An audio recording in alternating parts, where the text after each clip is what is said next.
Ele era tanto romano como judeu. E por isso ele também era conhecido por dois nomes, Paulo e Saulo. E esse aqui, o Saulo, ele era muito bravo. Pensa num homem bravo, pensa num homem nervoso.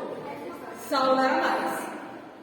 E Saulo, ele era conhecedor das Escrituras. A Bíblia fala assim, que ele estudava a palavra de Deus. Ele estudava a Torá. E ele conhecia a Deus. Mas Saulo não acreditava que Jesus tinha vindo para salvar a nossa vida do pecado. Ele acreditava em Deus, mas ele não acreditava em quem? Jesus. Em Jesus. Saulo não acreditava que Jesus era o Salvador. E por causa disso, Saulo começou a perseguir os cristãos daquela época.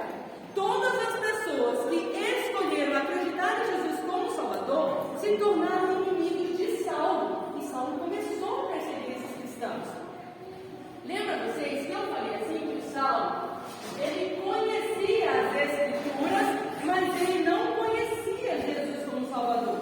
E a Bíblia fala assim, que o nosso coração, quando ele está sujo do pecado, quando ele está cheio das imundícias de pecado, ele só pode ser limpo quando nós aceitamos Jesus como Salvador. Então, como Saulo não aceitava Jesus como seu Salvador, o coração dele estava assim, ó, cheio de tudo que não agrada a Deus, cheio de mentira, cheio de raiva, cheio de fofoca. Por causa disso, o coração de Saulo era um coração triste, um coração amargurado. E Saulo odiava os cristãos. Sabe o que é odiar? É sentir tanta raiva, mas tanta raiva de uma pessoa, que você quer que essa pessoa morra. E Saulo odiava os cristãos. E eu comecei conversando com vocês e perguntando para vocês quem que era cristão, certo? Quem que era crente, não foi? Quem levantou a mão? Levanta de novo aí, quem levantou a mão no começo? Já pensou, se você morasse na época de Saulo e Saulo resolvesse matar todos os cristãos, você ia continuar falando para todo mundo que você é cristão? Será que a gente ia continuar falando para todo mundo que era cristão? Ou a gente ia dar uma disfarçada assim? Não, eu gosto de Jesus, mas assim, cristão mesmo, eu não sou não.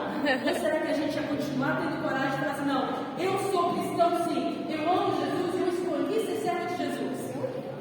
Naquela época, os cristãos não desistiram de amar a Deus, eles não desistiram de falar que eles acreditavam em Jesus. E por causa disso, Saulo resolveu perseguir esses cristãos. E muitos foram presos, muitos foram apedrejados e alguns até morreram por amor a Jesus. E aí, alguns cristãos tiveram que fugir de Jerusalém e ir para outras cidades para não morrerem. E aí o Saulo, ele foi lá na presença do sumo sacerdote porque ele queria uma autorização para prender e mandar matar todos os cristãos. E aí o sacerdote deu uma carta de autorização para Saulo. Vamos ver o que está escrito na carta? Vamos ver se vocês conseguem ler daí. Alguém consegue ler? Os cristãos devem morrer. Os cristãos devem morrer. Essa foi a carta que Saulo recebeu, uma autorização para perseguir e matar todos os cristãos que ele encontrasse. Mas Saulo já tinha na mente dele o lugar para onde ele iria. Ele sabia que alguns cristãos tinham fugido para uma cidade chamada Damasco e que lá eles estavam se reunindo para adorar a Deus. E Saulo resolveu ir com essa carta de autorização até a cidade de Damasco para mandar prender os cristãos que estavam lá. E aí, a Bíblia não fala de que forma Paulo foi até essa cidade. Mas como naquela época era costume as pessoas viajarem a cavalo e Damasco era uma cidade longe, eu imagino que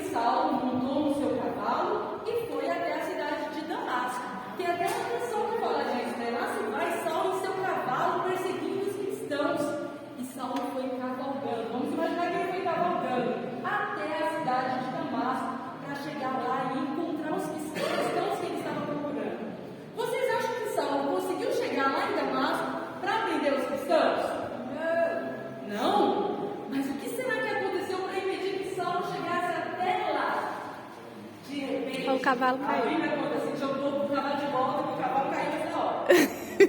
A Bíblia fala assim, que Saulo estava andando na estrada para Damasco, quando de repente apareceu uma luz muito forte, brilhou uma luz muito forte no céu, e de repente ele ouviu uma voz que dizia bem assim, ó: Saulo, Saulo, por que me persegues? de quem será essa voz? Quem será que estava falando a partir daquela luz? O que estava falando mesmo naquela luz? Saulo, Saulo, por que me persegues? Uma voz de dentro da luz começou a perguntar isso para Saulo. E a Bíblia fala assim, que na mesma hora em que ele ouviu aquela voz, ele caiu do cavalo e ele ficou cego imediatamente e não conseguiu enxergar mais nada. Deixa o cavalo cair de mim, né? E aí ele não conseguiu enxergar mais nada. Os companheiros que estavam com ele tiveram que ajudar ele até chegar até a cidade de Damasco. Mas na hora que ele ficou cego, e na hora que ele ouviu aquela voz, ele começou a perguntar assim: quem é que está falando comigo? Quem é que está me perguntando quem eu estou perseguindo? Eu não estou perseguindo ninguém, eu estou perseguindo os cristãos. E de onde é que está vindo essa voz? E então ele ouviu a voz responder assim: ó, eu sou Jesus, a quem você persegue. Saulo não achava que ele estava perseguindo a Jesus, ele achava que ele estava perseguindo aos cristãos, mas Jesus apareceu e disse a ele: eu sou Jesus e você está me perseguindo. E aí Saulo foi levado pelos seus companheiros até a cidade de Damasco, e ele ficou na casa de um homem chamado Judas, e ele ficou lá nessa casa durante 3 dias sem enxergar. Imagina você que enxerga, passar 3 dias na sua vida sem conseguir enxergar nada. Que experiência mais ruim! E a Bíblia fala assim, que quando ele estava lá, Saulo começou a orar, e ele começou a falar com Deus, e ele começou a entender que Deus tinha chamado ele para um propósito muito maior, e ele fez um compromisso com o Senhor. Ele fez um compromisso que a partir do momento que ele saísse dali, ele não iria mais perseguir os cristãos, mas ele iria ser um cristão a partir daquele momento. Saulo aprendeu que Jesus foi enviado para salvar ele também, e ele fez um compromisso com Jesus. Então, o Senhor incomodou um homem chamado Ananias e falou assim para ele: ó, eu quero que você vá lá na casa onde Saulo está e você vai orar por ele. Na hora que Ananias recebeu essa notícia, sabe o que ele pensou? Saulo, que veio aqui para matar e prender os cristãos, e o Senhor quer que eu vá lá orar por ele, para ele ficar bom. Mas Deus, se ele ficar bom, ele vai voltar a perseguir os cristãos. Já pensou? Se Saulo é curado e de repente volta a perseguir os cristãos? Mas Deus falou para ele assim: não, eu escolhi Saulo, eu o chamei para que ele faça algo maravilhoso e extraordinário, e eu quero que você vá até lá e ore por ele, para que ele volte a enxergar. Então Ananias, obediente, foi até a casa onde Saulo estava e ele orou por ele. E no momento em que ele orou por Saulo, a Bíblia fala que caíram como que escamas dos olhos de Saulo e ele voltou a enxergar. Mas vocês acham que uma pessoa que encontra Jesus tem uma cara feia assim, igual essa cara que Paulo está aqui? Não. A partir do momento em que Saulo recebeu Jesus como seu Salvador, ele ficou feliz, animado, alegre, e a fita não está colando, mas ele ficou assim, com um rosto completamente diferente, e a partir daquele momento, ele se tornou um servo de Jesus. Quando nós nos encontramos com Jesus, quando nós deixamos o Senhor transformar o nosso coração, quando nós recebemos Jesus como nosso Salvador, o nosso coração que era assim, sujo de pecado, ele fica assim, limpinho e feliz. E nós podemos fazer coisas grandiosas para Jesus. Nós estamos aqui hoje, e o tema desse EBF, o tema do nosso encontro, é que a oração é o caminho que nos leva à superação. E nessa história que vocês ouviram de Paulo, nós ouvimos alguns momentos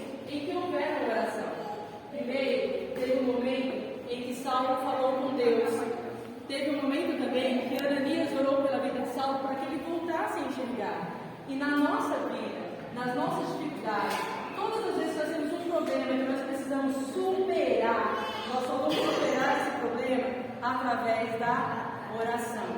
Então a oração é o único caminho que existe para superação.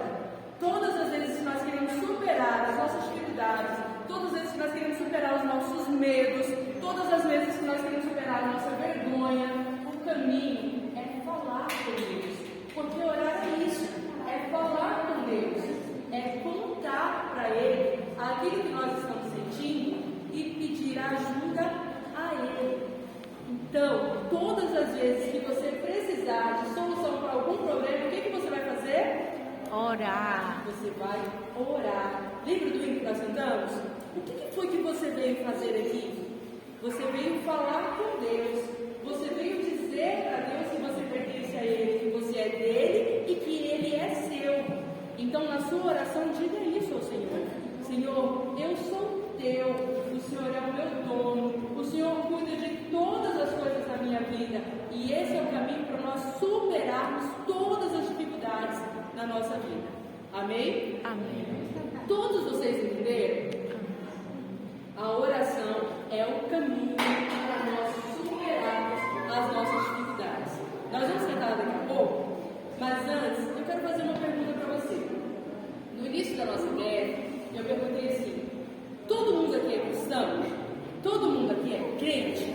E você levantou a mão. Mas você realmente já recebeu Jesus no seu coração? Você já fez um convite especial para Jesus morar dentro do seu coração?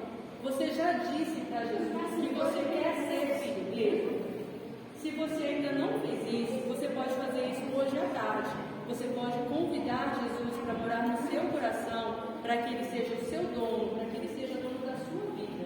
E eu quero perguntar para você, se tem alguém, se tem alguma criança ou algum adulto que esteja aqui hoje, que ainda não recebeu Jesus no seu coração e quer fazer isso agora, se você quiser, venha até aqui na frente, nós vamos orar por você, para que a partir desse momento, Jesus more dentro do seu coração, e assim como Saulo, que antes tinha uma vida toda errada, só fazia coisas que desagradam a Deus, e a partir